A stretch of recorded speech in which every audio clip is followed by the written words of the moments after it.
Mga kaibigan, magandang araw po sa inyong lahat. Muli pong nagbabalik ang inyong lingkod, Hailey Works.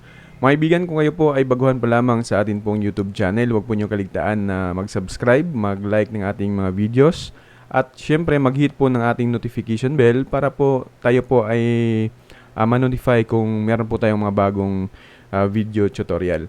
So sa araw na ito mga kaibigan ay ibabahagi ko lamang po sa inyo kung paano po mag-flash ng firmware o bin file ng Huanfei system. Kung kayo po ay gustong gumamit ng Huanfei system mga kaibigan na libre po ang license at kayo po ay magkakaroon ng piso wifi na gamit lamang po ang Microtech mga kaibigan. So itong video na ito ay hiwalay po mga kaibigan. Ituturo ko lamang po sa inyo kung paano po mag-flash ng Nodemco. Pagkatapos, meron po tayong link sa baba ng ating video para po sa susunod na atin pong video tutorial kung paano po mag-config or setup ng Microtech na naka-Huanfei system na siya mga kaibigan. Actually, meron na po akong video niyan pero uulitin ho natin. So, sa description din natin mga kaibigan, meron din po tayong mga link po dyan kung saan po natin nabibili yung atin po mga piso wifi parts. Yan po ay mga legit store ng Shopee Store mga kaibigan. Kaya hindi ho kayo magsisisi at hindi ho kayo masascam. Okay, so ngayon mga kaibigan ay ibabahagi ko na po sa inyo yun pong pag-flash ng Nodemco or Huanfei system sa Nodemco natin. Siyempre, dapat meron ho kayong files na atin pong gagamitin. Kung kayo po ay wala pa pong ganito, meron din po yan sa site nila o di kaya ay ilagay ko na lang po sa description din yung ating link ng mga drivers natin gagamitin. So, kung meron na po kayo, ito po yan mga kaibigan. Tapos, makikita nyo po ay ganito. Actually, version 3.3 pa yung ginagamit ko ngayon. Pero, meron na po silang version 4.2 ata yun mga kaibigan or 0.1. Pero ito lang man po yung aking gagamitin since tutorial lang naman po ito kung paano po mag-flash sa Nodemco. So, release version 3.3, click ho natin yan. Tapos, click release.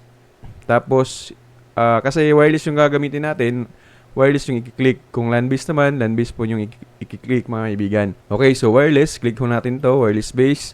Tapos, kung ano po ang ginagamit ho ninyo na Nodemco, ito ba ay ES86022 or ESP32. Since ito po ang kadalasang ginagamit, ito din po yung ating ginagamit. So, din po natin i-click mga kaibigan. Tapos, meron na po siyang Nodemco Fly Flasher. Ito po yung gagamitin natin. So, click lamang yan, open or double click. Tapos, ma-open ho natin itong Fly Flasher mga kaibigan. So, kung hindi po madidetect yung atin pong Nodemco mga kaibigan sa atin pong Fly Flasher, ibig sabihin, meron pa pong idadagdag or i-install natin na drivers, mga kaibigan, dun po sa computer natin or sa laptop po natin na ginagamit. Meron din po akong video niyan kung paano. Hanapin nyo lamang po mga kaibigan kung paano po mag-flash sa Vendo. Nandun po yung files niya or dun po yung tutorial na makikita ho natin. Okay, so kapag na-connect na po natin yung ating pong Nodemco sa computer natin, so check natin dito. Mapapansin niyo meron pong COM1, ibig sabihin hindi pa po pumapasok yun pong Nodemco natin. Kaya reload ho natin mga kaibigan. Tapos, ayan po, makikita ho ninyo COM 5, 4, 6. Basta may madadagdag po dyan na COM, ibig sabihin pumasok po yung Nodemco natin. Pag wala po, pag COM 1 lamang, ibig sabihin may drivers pa tayo na i-install sa ating pong computer. Okay, since nakita natin, click natin yan. Tapos, i-browse natin mga kaibigan, ito pong file na ito. Iunahin natin ito pong file 1. Browse natin. Ito pong mga kaibigan, unahin natin yan. Click open. Tapos, dito, erase flash. I-click lamang po ninyo ang yes, mga kaibigan. So, ganun lamang po kasimple. Ito lamang po yung atin pong babaguhin dito. Tapos, click flash. So, wait lang natin hanggang matapos yung atin pong pag-flash ng Nodemco. Napakadali lamang mga kaibigan.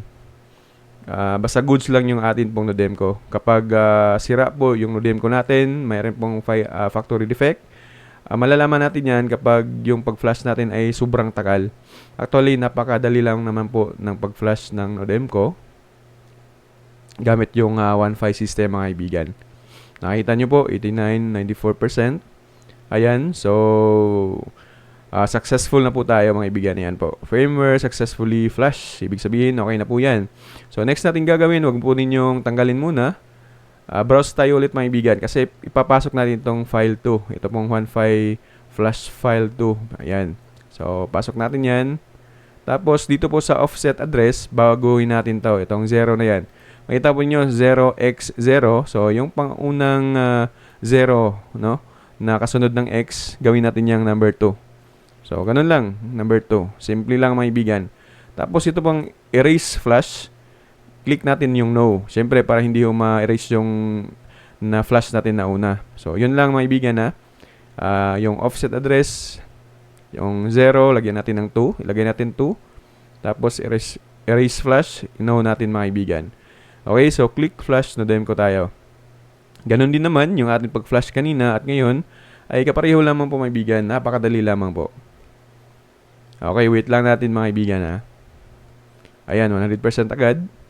Okay, so mas mas matagal siya sa kanina. Ayan mga ibigan. Madali lang din naman pala, Ayan, firmware successfully flash. Okay na po tayo dyan. O, ibig sabihin, good to go na ho tayo. Pero meron pa po tayong gagawin sa atin pong Microtech. Yan po ay malalaman ho natin sa next video ho natin mga kaibigan.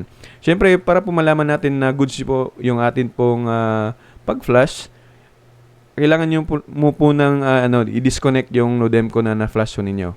Tapos, balik lamang po ninyo mga kaibigan. I-check natin kung good nga ba yung atin pong pag-flash. So, makikita natin yan dito po sa atin pong network settings or SSID. Makikita ho ninyo mga kaibigan yung pong Wi-Fi setup. Ito po. Sa cellphone, makikita po yan. So, click natin. Try natin click tong Wi-Fi setup kasi isi-set up natin yan mga kaibigan. Kapag naka-set up na din po tayo, naka-config na po tayo ng Microtech. Ayan, nakikita ho ninyo. Nag-direct po siya sa portal. So, ayan po mga kaibigan. Connected ho tayo sa Wi-Fi setup. Pero hindi po ito yung IP address natin gagamitin. Ang ating gagamitin ay 117.217.228.1. So, click lamang natin yan kung mapasok ba natin. Ayan, mga kaibigan. So, ibig sabihin, napasok na ho natin yung, mapapasok ho natin yung settings niya para ma-set up natin. So, yung default password niya is admin, tapos admin. Gagawin lamang ho natin ito, mga kaibigan, kapag tayo po ay meron na pong Microtech na nakakonfig. Pero sa ngayon, ang tinuturo ko lamang po ay ang pag-flash, mga kaibigan. So, good po yung atin pong ginawa kanina. Click login. Tapos, mapapasok ho natin dito. Yun pong pag-config natin. Yung dashboard, system configuration. Ito po, maibigan. Okay, so siguro ituturo ko na din po sa inyo. Yun pong pag-config. Kahit po ay wala pa po tayong Microtech, ganito lamang po ang gagawin, maibigan. So, ito, pwede na po yung hindi palitan. So, scan nyo po yung pong Microtech, pangalan ho ng Microtech na ginamit ho ninyo. Halimbawa lamang mga kaibigan, yung pangalan ng Microtech ko na ginagamit ay Highly Computer. I-click ko lamang po yan. So, appear po yan dito. Okay, hayaan nyo lamang po mga kaibigan kapag na-click po ninyo. Tapos, Wi-Fi password, wag na pong galawin yan. Mode, DHCP po yan. Tapos, dito mga kaibigan, Microtech router IP. Burahin yung 1 para magiging 10.0.0.1 po yan. Ito naman, Microtech username. Importante ito mga kaibigan. Pinaka-importante kasi po natin to copy-paste natin to dun po sa Microtech natin. Malalaman po natin yan mga kaibigan. Pisonet. Pwede pong palitan ninyo yan. Wag po lamang po ninyong kalimutan yun pong username na ginawa ho ninyo. Password, wag nyo kaligtaan. Ito, password, wag nyo kalimutan. Dapat hindi po malimutan ito banda mga kaibigan kasi insert natin yan sa Microtech mamaya. Ito naman connection mode, kailangan keep alive po yan. Yung admin username, pwede nyo palitan pero hindi ko napapalitan yan. Since tinuturo ko lamang po yung pag-flash at pagka-setup nito. Okay na po ito dito may banda. So, ang ginagawa ko dito mga kaibigan, ito pong, asan yan? Dito po sa coin slot pin, ginagawa ko po dyan is RX.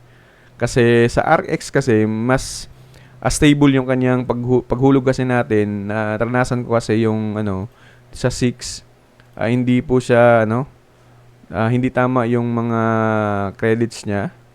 Kaya ginawa natin, may nag-suggest na ka-quantify natin RX. So, yun. Maganda yung takbo nung ginawa ho natin mga kaibigan. Okay, so ayan, wala na po tayong babaguhin. Tapos click save mga kaibigan kung ready na po kayo. Pero hindi ko po i-save ito kasi tutorial lang naman po ito mga kaibigan, okay? Pag save na po ninyo yan, sa next video kita-kita ho tayo mga kaibigan. Again, mayroon ho tayong mga link sa baba ng atin pong video sa description ho natin mga kaibigan. Makikita nyo po dyan yung mga link kung saan ho tayo bumibili ng Microtech, Hoplite, ng mga piso Wi-Fi parts. Nasa baba ho ng ating video mga kaibigan.